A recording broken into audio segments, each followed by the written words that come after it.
Parmi les plus belles chutes du monde, il y a les chutes du Zambèze ou chutes Victoria, à la frontière entre le Zimbabwe et la Zambie. Alors moi aussi j'ai eu envie de les voir, je me suis rendu au Zimbabwe. En fait, nous sommes partis de la ville du Cap en Afrique du Sud pour aller directement à Victoria Falls au Zimbabwe, dans l'ancienne Rhodésie. L'aéroport de Victoria Falls est un petit aéroport et nous y sommes accueillis par un groupe de folkloriques local qui répète ses danses à chaque arrivée d'avion. Nous nous rendons directement à notre hôtel, le Ilala Lodge.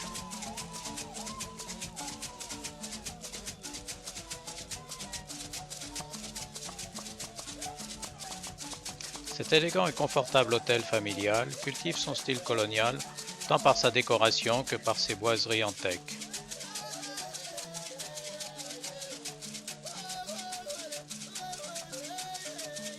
Ça semble un endroit idéal pour un séjour agréable. Après avoir fait la découverte de l'hôtel, il est temps d'aller faire un petit tour à pied dans le village. On peut y voir les maisons typiques de la brousse du Zimbabwe, avec ses maisons blanchies à la chaux, à toit de chaume et à pans avancés. Le centre commercial du village.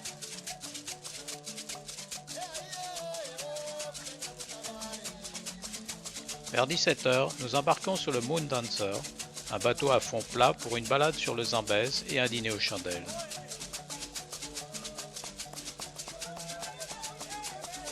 Sur les rives, de superbes ficus poussent les pieds dans l'eau.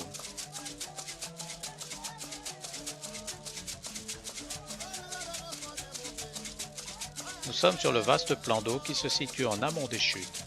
Les eaux sont ici très calmes. C'est la fin de la journée et les bêtes viennent se désaltérer. Surpris par cet éléphant, je me précipite et la photo est floue. Mais là on le voit mieux.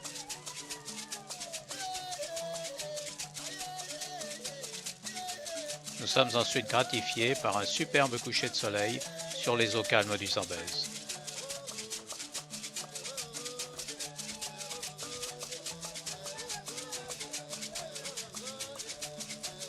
Des têtes commencent alors à émerger de l'eau. Pas de doute, il s'agit bien d'un troupeau d'hippopotames.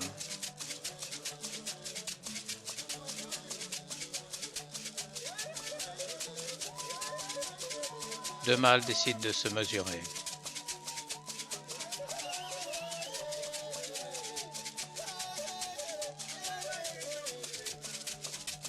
Jeu ou intimidation, je ne sais pas. Toujours est-il que celui-là a l'air d'être content d'avoir gagné. Le lendemain, après un copieux petit déjeuner pris dans la salle de restaurant de l'hôtel, décision est prise d'aller visiter les chutes. En chemin, nous croisons un babouin assis dans les pelouses. Il faut s'en méfier car ils sont très voleurs pour la nourriture. Comme le montre cette estampe de Thomas Paine datant de plus de 100 ans, les chutes Victoria font partie des chutes les plus spectaculaires du monde, mais c'est vu du ciel qu'elles apparaissent dans toute leur majesté. Ici, le Zambèze, après avoir parcouru 1700 km, s'est presque alangui sur une bande sableuse de près de 2 km de large, comme pour mieux rassembler ses forces avant de se précipiter du haut de la falaise dans un étroit canyon, générant un effroyable fracas et soulevant des nuages de brume qui peut s'élever à 400 mètres de haut, d'où le nom africain local, Mosi Aotunia, la fumée qui gronde.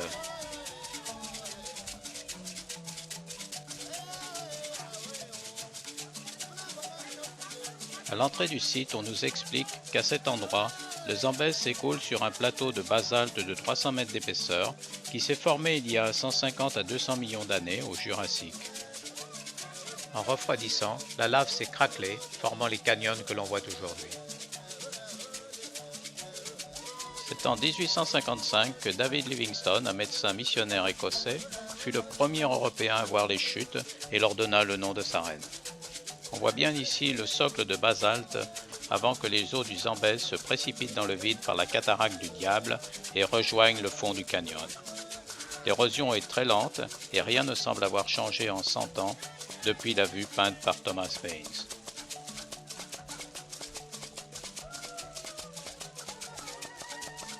La cataracte du Diable mesure 80 mètres de haut, c'est la moins haute de toutes. On pense que dans 10 000 ans, les chutes actuelles auront disparu et que de nouvelles chutes apparaîtront à partir de cet endroit. En effet, les chutes actuelles sont les dernières d'une série de 8 commencées il y a 500 000 ans, c'est-à-dire que depuis, le Zambèze inlassablement évacue les sables qui avaient obstrué les craques dans le plateau de basalte, formant à chaque fois de nouvelles chutes. Les cataractes s'étalent sur une longueur de 1,7 km que nous allons visiter. Nous arrivons d'abord à Main Falls, les chutes principales.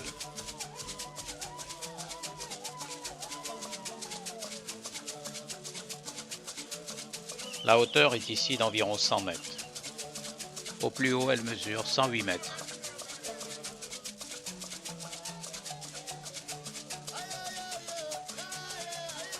Les eaux du fleuve tombent en longs rideaux bouillonnants dans un vacarme assourdissant.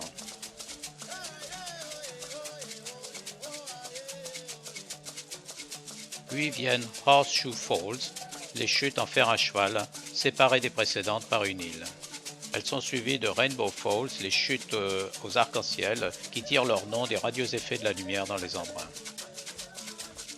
L'humidité dégagée par les embruns des chutes a créé sur le versant opposé un véritable microclimat au milieu de la savane sèche, formant une véritable forêt tropicale avec sa végétation luxuriante.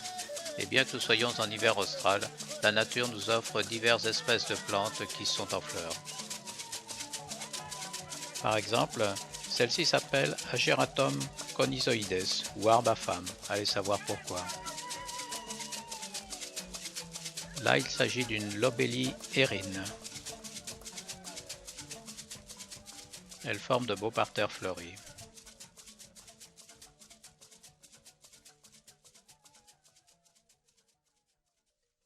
Parmi les arbres, on va trouver le bananier, le teck, mais surtout le Burkea africana ou mou séché, le moutbako ou encore le mopane et diverses sortes d'acacias.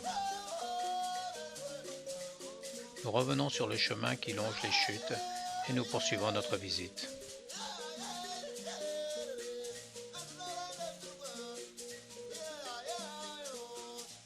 Nous arrivons au coin des Intrépides. En effet, du côté de la Zambie, on peut se baigner dans une piscine naturelle au ras des chutes.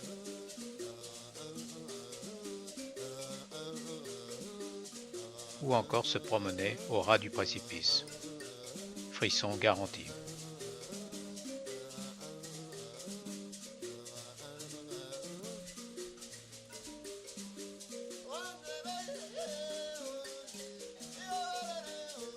De ce côté aussi, certains touristes volent la photo frisson, mais malheureusement tous les ans il arrive que certains tombent. Les roches peuvent en effet être très glissantes à cause de l'humidité. Tout au long des 1700 mètres des chutes, la largeur du canyon varie de 60 à 100 mètres.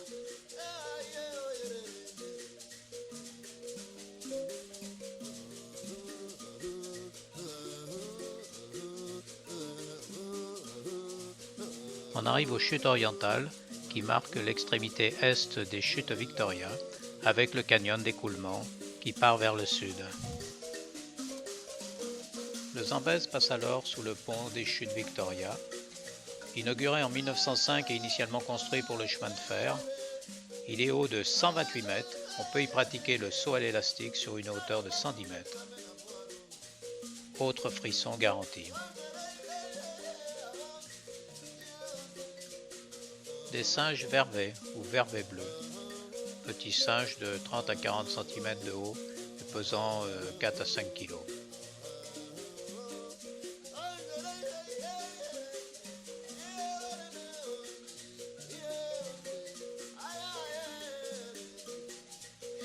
Un phacochère qui sort soudainement de la savane.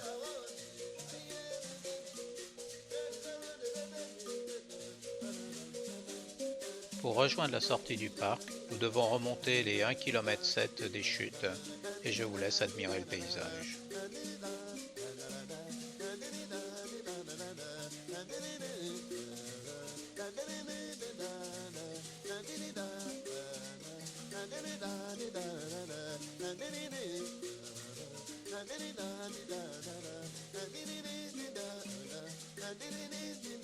Nul doute que les chutes de Victoria sont parmi les plus belles chutes du monde, avec celles de Niagara et Iguassou. Moins longues qu'Iguassou, mais 2 fois plus hautes que Niagara, elles arrivent en 3e position pour le volume d'eau déversé à la seconde. Et ce sera la cataracte du diable qui sera notre dernière image des chutes. Le lendemain est consacré à une excursion safari. Nous embarquons donc dans ce type de 4x4 spécialement aménagé pour l'occasion, en espérant voir les Big Five, à savoir l'éléphant, le rhinocéros, le buffle d'Afrique, le léopard et le lion.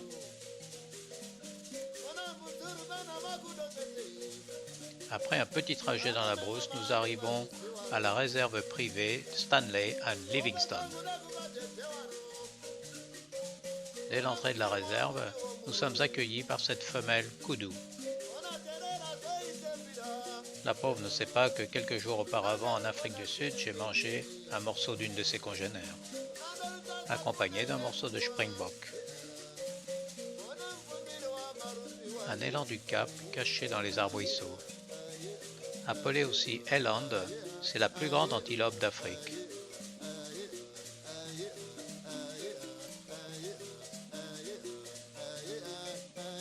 Un peu plus loin, c'est un troupeau de zèbres que nous croisons, mais ils s'enfuient à notre approche.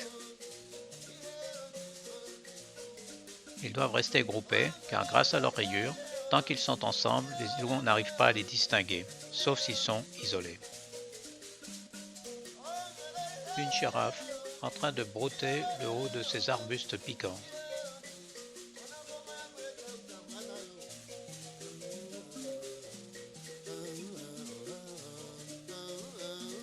Cet arbre de la famille des acacias laisse apparaître des formes étranges dans son feuillage. Il s'agit de nids d'oiseaux.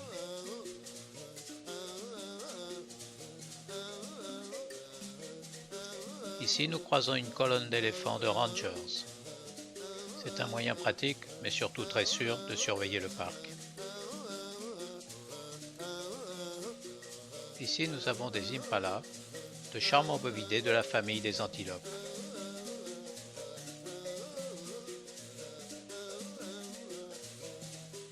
Les mâles sont facilement reconnaissables avec ces belles cornes en forme de lyre.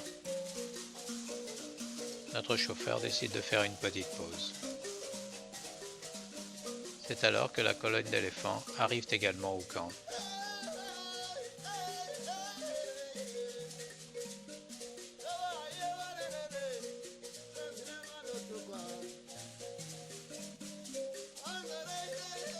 Et une famille de phacochères passe également par là.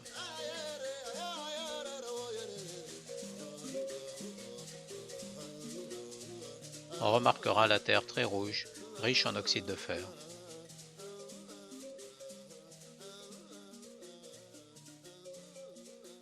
Les rangers sont prêts à repartir en tournée et nous reprenons la nôtre. Encore un acacia avec ses drôles de nids d'oiseaux.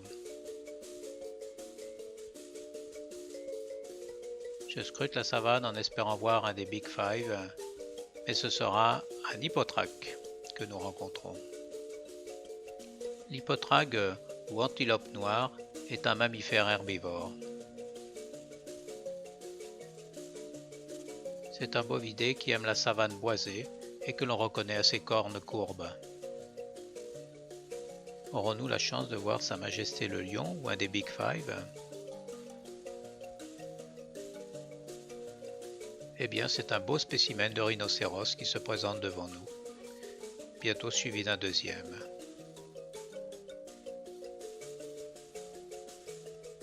Et d'un autre encore.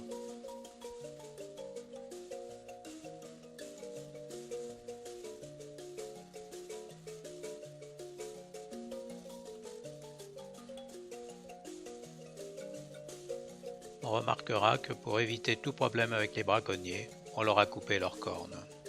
Je rappelle que nous sommes dans un parc privé. Encore des impalas et des zèbres.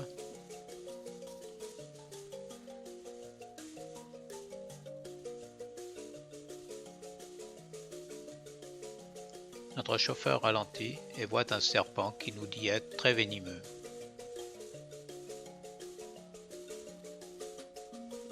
Nous arrivons ensuite près d'une rivière et d'un lac. Le jour tombe. Une sorte d'ibis est à la pêche.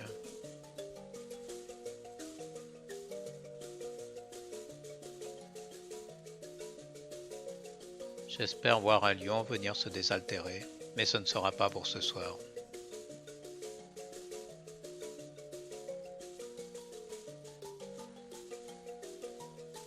Sur le chemin du retour, nous croisons à nouveau le troupeau de rhinocéros.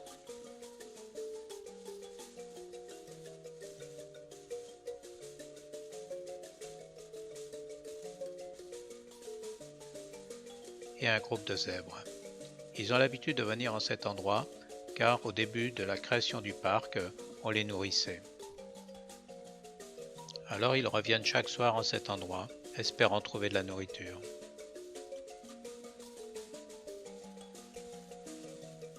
Ces charmants animaux semblent bien gentils. Dommage que ce soit le garde-manger des lions.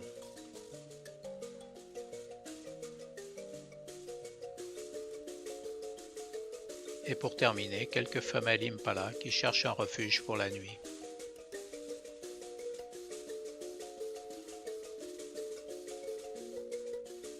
Nous regagnons notre douillet refuge à l'Ilala Lodge pour un bon dîner dans la salle de restaurant. En profitant des douceurs de la nuit sous ces latitudes de l'ancienne Rhodésie. Pour nous, le voyage s'achève, mais nous aurions pu faire bien d'autres activités comme ces balades en kayak sur le lac du Zambèze, des promenades à dos d'éléphant ou encore aller voir les lions que je vous propose d'admirer sur ces photos empruntées sur internet. Et je vous dis au revoir en attendant de se retrouver pour d'autres découvertes.